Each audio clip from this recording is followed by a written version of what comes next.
નમસ્કાર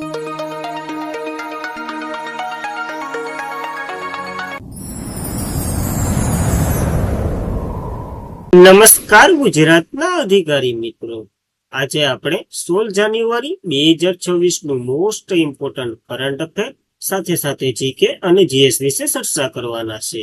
તો ખાસ કરીને ચેનલ ઉપર નવા હોય તો ચેનલને સબસ્ક્રાઇબ કરી લેવી, વિડીયો પસંદ આવે લાઈક કરવો અને તમારા મિત્રો સુધી અવશ્યથી આ વિડીયો શેર કરી દેવો. તો ચાલીએ આજના ઇમ્પોર્ટન્ટ ક્લાસની આપણે શરૂઆત કરી દઈએ. તો ભારતીય સેના દિવસ 2026 ક્યારે મનાવવામાં આવે છે? તો આઈ થિંક બધીને આ તારીખ તો ખબર જ હશે. 15 જાન્યુઆરી ઇમ્પોર્ટન્ટ તારીખ છે. આપણે ઇતિહાસ સહિત આ બધી જોવાના છે. તો ચલીએ શરૂઆત કરીએ. 1949માં પ્રથમ ભારતીય કમાન્ડ ઇન ચીફ બન્યા હતા કોણ? તો ફિલ્ડ માર્શલ KM કરીપન. એની યાદમાં દર વર્ષે 15 જાન્યુઆરીએ આ દિવસ ઉજવવામાં આવે છે, જેને આપણે ભારતીય સેના દિવસ તરીકે ઉજવીએ છીએ. 2026માં ઉજવણી નેટવર્ક અને ડેટા જે સેન્ટિનેટનું વર્ષ જાહેર કર્યું છે ને આર્મીએ, એના માટે ખાસ ફોકસ કરે છે. તો આપણને યાદ રાખવું પડશે. તેમાં અતિ આધુનિક લશ્કરી ટેકનોલોજી, ભારતીય સૈનિકોનું અધ્યમન, બહાદુરનું પ્રદર્શન વગેરે થવાનું છે. 15 જાન્યુઆરી 2026 ના રોજ આ ઘટના 78મી વર્ષગાંઠ છે. તો ખાસ વર્ષગાંઠ સ્વરૂપે ઓનલાઈનર આવી શકે, યાદ રાખવું. આ વખતે ભારતીય સેના દિવસ મુખ્ય સમારોહ રાજસ્થાનના જે કેપિટલ છે જયપુર ત્યાં યોજાઈ રહ્યું છે. અને આ પહેલી વાર થયું કે પરેડ નવી દિલ્હીની બહાર યોજાઈ રહી હોય કોઈ વિસ્તારમાં, કારણ કે જયપુર ખાતે યોજાઈ રહ્યું છે. તો યાદ રાખવું ઇમ્પોર્ટન્ટ બનશે આની ઉજવણી પર. હવે ભારતીય સેના દિવસની વાત કરીએ. 15 જાન્યુઆરી 1949ના રોજ આપણે ઉજવવાની શરૂઆત કરી હતી, કારણ કે જે British general sir Francis Roy Bucher હતા ને, એના સ્થાને પ્રથમ ફિલ્ડ માસ્ટર કાંડેપન મડમ્પા કરીપન, એનું ફૂલ ફોર્મ થશે નામ છે, તો ખાલી KM કરીપન યાદ રાખશો તો પહાલ છે, આવ્યા હતા. અને આ પ્રથમ ભારતીય કમાન્ડર ઇન ચીફ બન્યા હતા. ભારતીય સેનાનું નેતૃત્વ આને કર્યું હતું. KM કરીપન જે 14 જાન્યુઆરી 1953ના રોજ નિવૃત્ત થયા હતા, અને તેથી જ આપણે 14 જાન્યુઆરીએ સશસ્ત્ર દળોના નિવૃત્ત સૈનિક દિવસ તરીકે પણ ઉજવીએ છીએ. તો નિવૃત્ત થયા લાગ્યા બંને દિવસો ઇમ્પોર્ટન્ટ છે, તો ખાસ આપણને યાદ રાખવા પડશે આ દિવસો. હવે ત્રણેય સેનાના દિવસો જોઈ લઈએ, કેવી રીતના એની ઉત્પત્તિ થઈ ને એ ખાસ કરીને અત્યાર સુધી ક્યાંય નહીં જોયું હોય. જો જોયું હોય તો સારું ભણાવે છે બહુ. આર્મી દિવસની વાત કરીએ. 15 જાન્યુઆરી 1949ના રોજ શરૂઆત થઈ, કારણ કે કરીપન કમાન્ડર એડવોકેટ બન્યા હતા 1949માં. નૌકાદળ દિવસની વાત કરીએ. 4 ડિસેમ્બરે મનાવવામાં આવે છે. ઓપરેશનલ ટ્રાઇડન્ટ જે 1971માં મુક્તિ યુદ્ધ તરીકે આપણે ચલાવ્યું હતું એના માનમાં. વાયુસેના દિવસની વાત કરીએ. 8 ઓક્ટોબરે મનાવીએ છીએ. ઇન્ડિયન એરફોર્સની રચના થઈ હતી 1932માં, અને પહેલી સ્પોર્ટ રચના થઈ હતી. આ એટલે કે પહેલી સ્પોર્ટ્સ રચના થઈ હતી. એટલા માટે આ ત્રણેય દિવસો કંઈક ને કંઈક ઉદ્દેશ્ય સાથે મનાવવામાં આવે છે. તો આપણને ત્રણેય દિવસો વિશે આ માહિતી યાદ હોવી જોઈએ. ત્યારબાદ ભારતનું કયા શહેરમાં 28મા કોમનવેલ્થ સ્પીકર કોન્ફરન્સનું આયોજન કરવામાં આવી રહ્યું છે? તો નવી દિલ્હીમાં યોજાઈ રહ્યું છે. કોના? તો કે ઓમ બિરલાના અધ્યક્ષપણે. તો ભારતીય નવી દિલ્હીમાં કોમનવેલ્થ સ્પીકર એન્ડ પ્રિસાઇડિંગ ઓફિસરોના 28મા કોન્ફરન્સનું આયોજન કરવા માટે તૈયાર છે. બુધવારે શરૂ થયેલ આ 16 જાન્યુઆરી સુધી ચાલનાર આ 3 દિવસીય કોન્ફરન્સ 60 થી વધુ કોમનવેલ્થ દેશો છે ને એનું અર્ધસ્વાતી સંદેહ એટલે કે સંશોધનના સ્પીકરો, પ્રિસાઇડિંગ ઓફિસરો વગેરે એકઠા થવાના છે અને બેઠકો ભરવાના છે. આ પરિષદનું ઔપચારિક રીતે ઉદ્ઘાટન 15 જાન્યુઆરી નરેન્દ્ર મોદી દ્વારા થયું હતું, એટલે કે અને ઐતિહાસિક સેન્ટ્રલ હોલ ખાતે યોજાઈ રહ્યું છે. સંવિધાનનું સંસદ હોલ ક્યાં? તો કે નવી દિલ્હીમાં છે ને, ત્યાં જ. હવે લોકસભાના અધ્યક્ષ ઓમ બિરલા એ 28મા કોર્પ્સનું એટલે કે અધ્યક્ષતા કરવાના છે. તો ઉદ્ઘાટન અલગ વ્યક્તિએ કર્યું, અધ્યક્ષતા અલગ વ્યક્તિ કરી રહ્યા છે. તો પ્રશ્ન વળાંક વારી શકે, યાદ રાખવું. ઉદ્દેશ્યની વાત કરીએ. સંસદીય લોકશાહીની વિવિધ સ્વરૂપ જ્ઞાન સમજવા, એને પ્રોત્સાહન આપવું અને સંસદીય સંસ્થાઓનો વિકાસ કરવો, એના માટેનું આ કોન્ફરન્સ છે. તો ખાસ ઇમ્પોર્ટન્ટ ધરાવે, આપણને યાદ રહેવી જોઈએ. ત્યારબાદ આ એક બેઠકની વાત કરીએ તો દ્વિવાર્ષિક એટલે કે દર 2 વર્ષે એકવાર યોજાતી બેઠક છે. 1969માં પહેલી વાર યોજાઈ હતી. ક્યાં? તો કેનેડા ખાતે. ભારત આ સૌથી વખત આનું અધ્યક્ષતા પદ સંભાળી રહ્યું છે. 1971માં, 1986માં અને 2010માં. અને હાલ 2026માં પણ આપણી મેળે અધ્યક્ષતા પદ છે. તો ખાસ ઇમ્પોર્ટન્ટ ધરાવે. કોમનવેલ્થ ઓફ નેશન એ 56 સભ્ય દેશોનું એક સંગઠન છે. ખબર જ હોવી જોઈએ. ઘણા અગાઉ જે બ્રિટનના શાસન હેઠળ દેશો આવેલા છે ને, ટોટલ 56 જેટલા છે. 56 થી તો વધારે છે. તો ઘણા જોડાણા પણ નથી, અને ઘણા જે નથી એ જોડાઈ પણ ગયા. તો આ વગેરે કોમનવેલ્થ ગેમો આ બધી આયોજન કરે છે કોમનવેલ્થ દ્વારા રાષ્ટ્રમંડળ, અને 2030 ક્યાંક યોજાવાનું છે. જો તમને ખાલી ખબર હોય ને તો કોમેન્ટ કરી દો, ઇમ્પોર્ટન્ટ છે તમારા માટે. ત્યારબાદ વ્હીલ ફોર પીસ 2026 કવાયતનો યજમાન દેશ કયો છે? તો યજમાન દેશ દક્ષિણ આફ્રિકા છે. આ બ્રિક્સ પ્લસ દેશો છે ને એના વચ્ચે યોજાય છે. તો આ 3 દેશો જે મહત્વના છે એના દ્વારા આનું આયોજન થઈ રહ્યું છે. તો દક્ષિણ આફ્રિકાના પાણીમાં 1 અઠવાડિયું સંયુક્ત નૌકાદળ કવાયત શરૂ થવાની છે, જેનો યજમાન દેશ શિપિંગ એન્ડ દરિયાઈ આર્થિક પ્રવૃત્તિ સલામતી સુનિશ્ચિત કરવા માટે છે. બ્રિક્સ પ્લસ દેશો આ ઓપરેશનલને ઓળખે છે, અને વધતા જે વૈશ્વિક દરિયાઈ તણાવ જે વચ્ચે દરિયાઈ આફ્રિકા દેશ અને રશિયા, ચીન, ઈરાન અને અન્ય દેશો આમાં ભાગ લેવાના છે. વ્હીલ ફોર પીસ 2026 અને નામ આપવામાં આવ્યું છે, અને આ કવાયત દક્ષિણ આફ્રિકાના કેપ ટાઉન દરિયાકાંઠે યોજાઈ રહી છે. તો ચીન, રશિયા અને ઈરાન, દક્ષિણ આફ્રિકા વગેરે દ્વારા બ્રિક્સ પ્લસ કવાયત યોજાઈ રહી છે, જે નૌકાદળની આ એક કવાયત છે, તો યાદ રાખવું.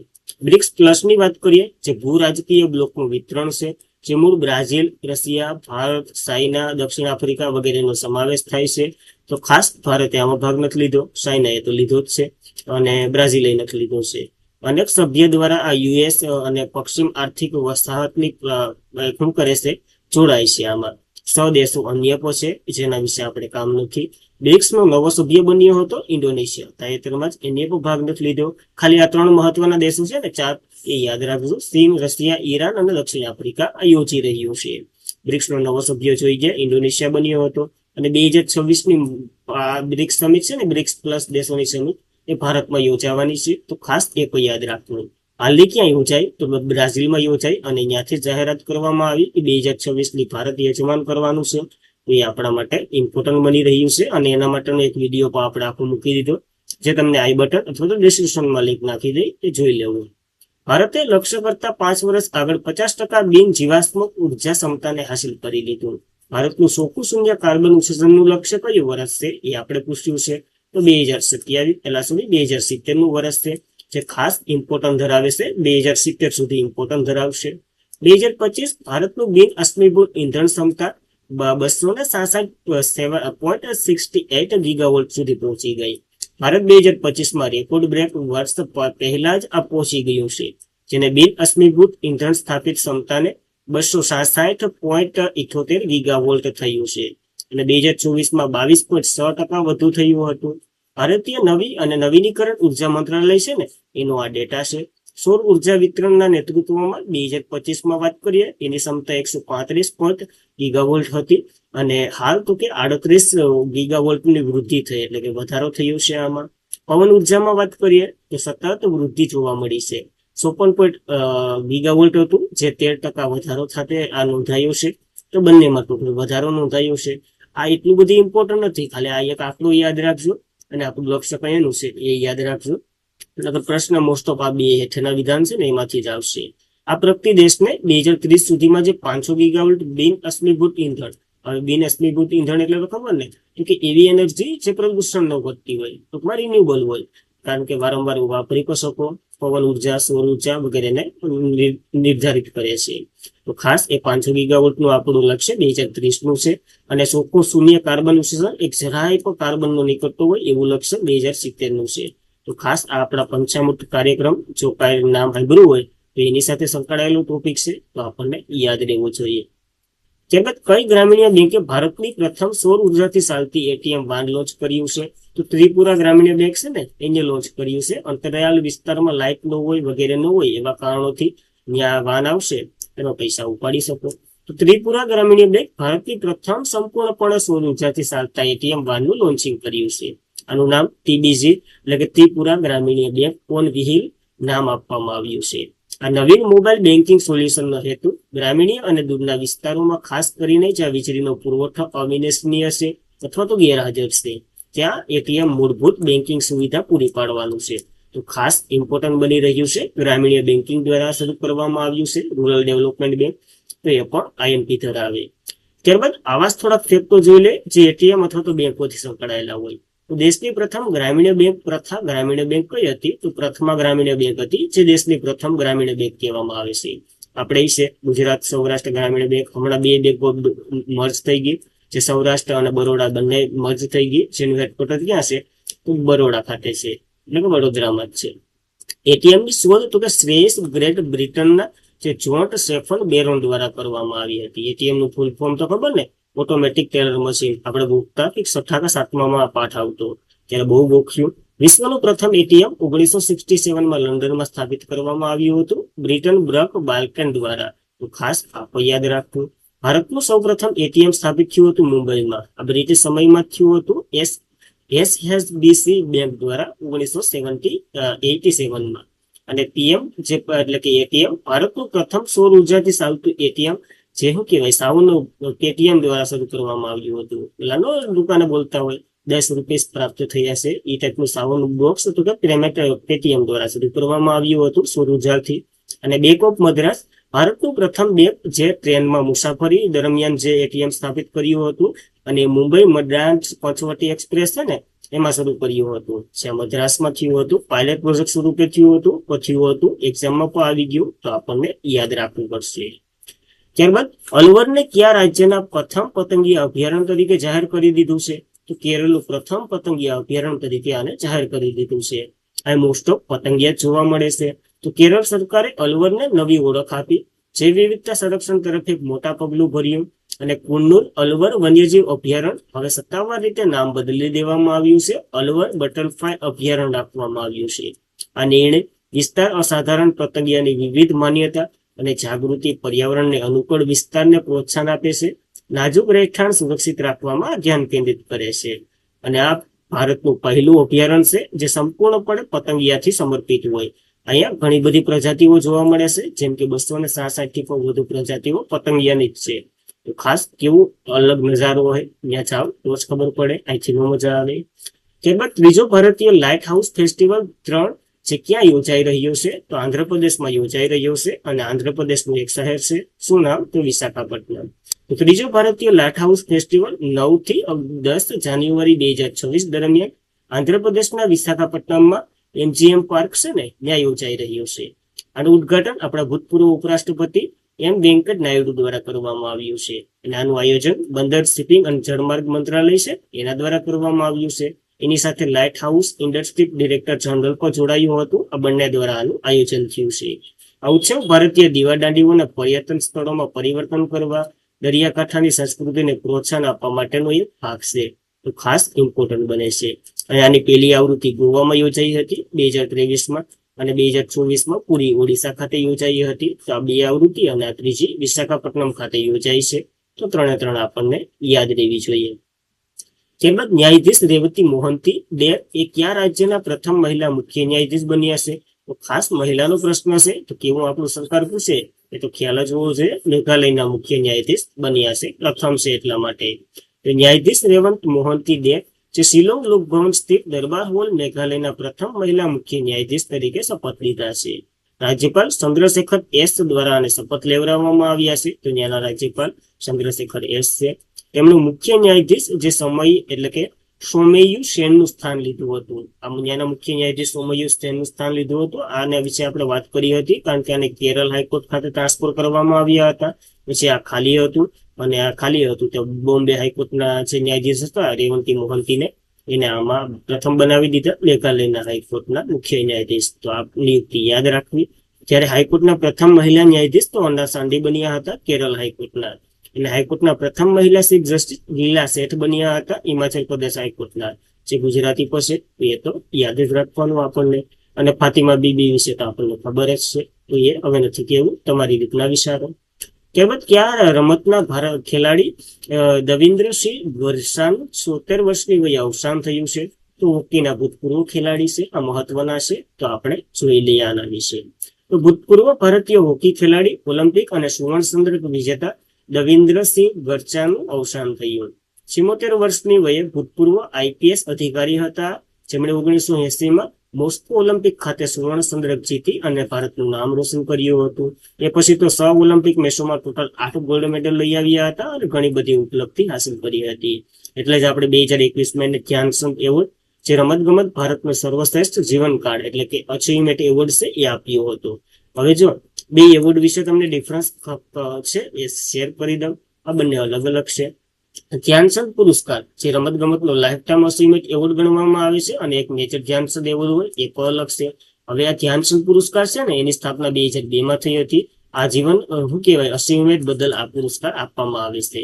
જ્યારે મેજર ધ્યાનચંદ ખેલરત્ન પુરસ્કાર, જેના વિશે તો આપણે ઘણીવાર ચર્ચા કરી, તેની સ્થાપના 91-92 માં થઈ હતી. આનું નામ બદલ્યું હતું 6 ઓગસ્ટ 2021. આ તારીખે એક્ઝામમાં પૂછાઈ ગઈ. રાજીવ ગાંધી ખેલરત્ન હતું, એનું નામ બદલી મેજર ધ્યાનચંદ ખેલરત્ન કરવામાં આવ્યું હતું.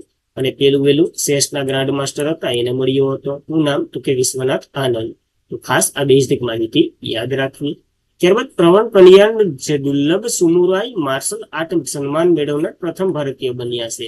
નામ તો સુનાઈ હોગા. આંધ્રપ્રદેશના નાયબ મુખ્યમંત્રી છે પવન કલ્યાણ, જે પ્રાચીન જાપાન સુમરા તલવારબાજી પરંપરાગતમાં કેન્જુચુંગમાં સામે થઈ અને એક દુર્લભ વૈશ્વિક ગૌરવ પ્રાપ્ત કર્યું છે. તેમણે 3 દાયકાથી વધુ આમાં તાલીમ લીધી હતી. બાદ આ સફળતા મળી છે.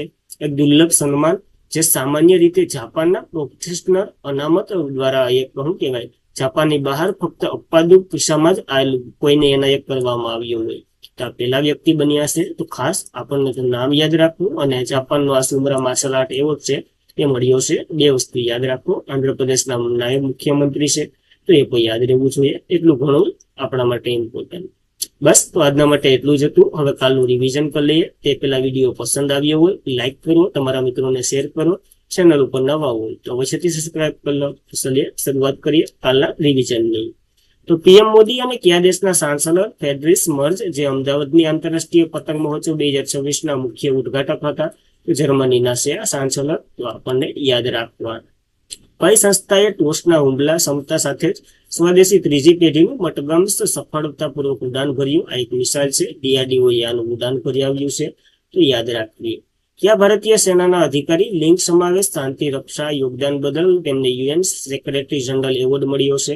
સ્વાતિ સાંતવનોને આ એવોર્ડ મળ્યો છે. યાદ રાખવું. 83માં ગોલ્ડન ગ્લોબલ એવોર્ડ 2026 ગઈકાલે રાત્રે ક્યાં સમાપ્ત થયા છે?